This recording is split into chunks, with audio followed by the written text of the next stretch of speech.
historic role, and you will continue to be a powerful, powerful force of freedom. But this is a new era, and since no one else will, I will call for the beginning of the Third Great Awakening. The first preceded the revolution and set Americans free, but not all. Then came the Second Great Awakening, which set the slaves free. The third shall do the same to a new and growing global pharaoh state. I'm just a regular person just like you. I am a dad and a citizen. But I echo the words of William Travis at the Alamo. Come to the aid of liberty with all dispatch. Come to her aid, and let your weapons this time be the truth, compassion, honor, courage, and a firm reliance on divine providence. I started to say, before Obama was even a nominee, that the unsinkable White Star liner that has always been America has hit an iceberg. And as with all icebergs, the real danger was still just below the surface, as was the damage to our beloved vessel, our country. Our last few captains have either been in denial or in league with a competing ship line, as they have been urging the passengers, go back to the gaming tables, go back to the bars, or go back to bed. We've got it, we've got it. That's why I've asked you on this program over and over again, begin to build lifeboats for others, and do not allow hate or anger to build towards the crew or to your fellow passengers who have mocked, marred, or tried to obstruct your efforts. I told you that there would come a time when the water would begin to come up, it would begin to rise, and the ship would begin to list or rise up out of the water, and that's when people would rush to the lifeboats in panic, and the crew would say, no, no, don't go there. And you would have to say, please get into the boat. That time is not here, but it is quickly approaching. And unlike the movie Titanic, those with the keys to the gates, do you remember that scene to the third-class cabin? They're not trying to open them and then drop them. They're trying to close them and lock them.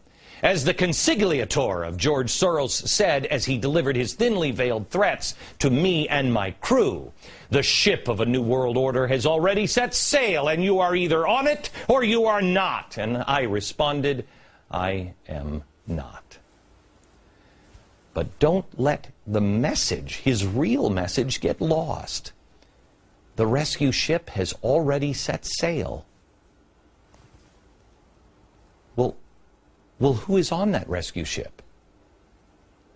Were you even offered a cabin or a chair?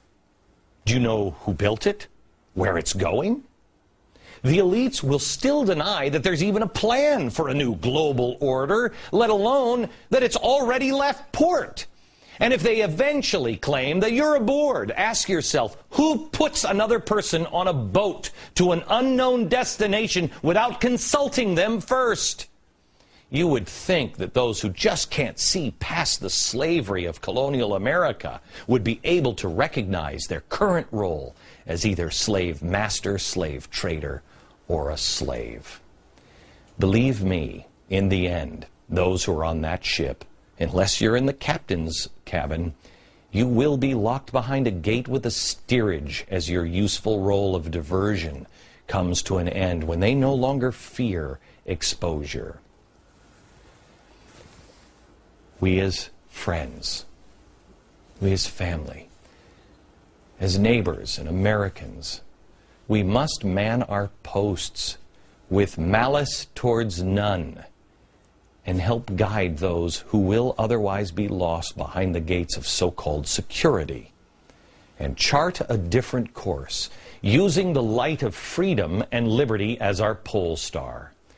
I warn you, as I start to go down this course, it's not going to make you more popular.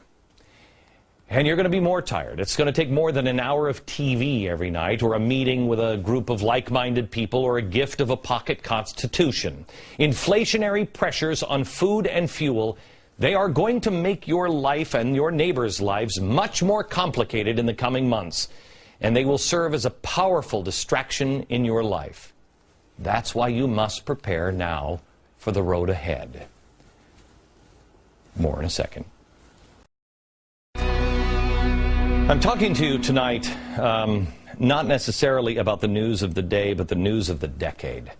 The things that have happened in the last decade and where we are headed as a nation.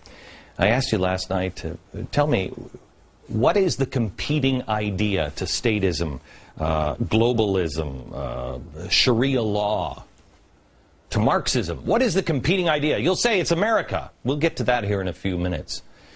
What I'm asking you to do now is to ponder the things that I have said over the last 2 years and shore yourself up, because there's a new approach coming that will encompass everything that we have worked on here, from the 9/12 project to the 40-day and 40-night challenge to E4, which I introduced at the beginning of this year.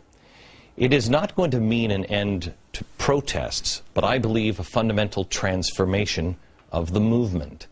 It will not mean that you have to adapt your schedule, but transform your life.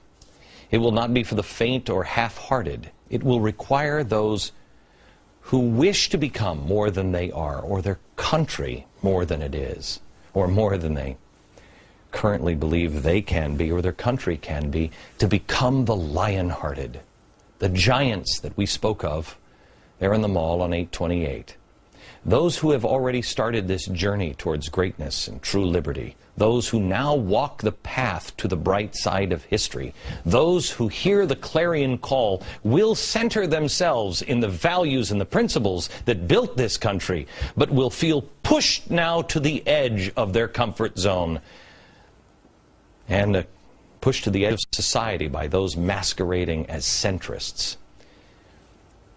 You must be ready.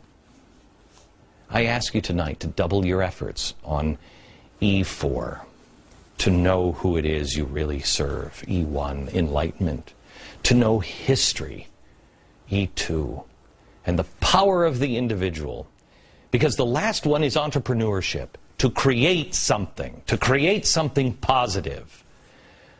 I'm about to call on you. The country doesn't need any more followers. It needs leadership. Will you lead? I'm going to stop preaching to you every night. I'm going to start rolling up my sleeves and stand not here, but with you. And I invite you to stand with me. Together, we will be the refounders with our children. We will be the human chain guarding equal justice. And together, be the men and women of merit that George Washington called to service.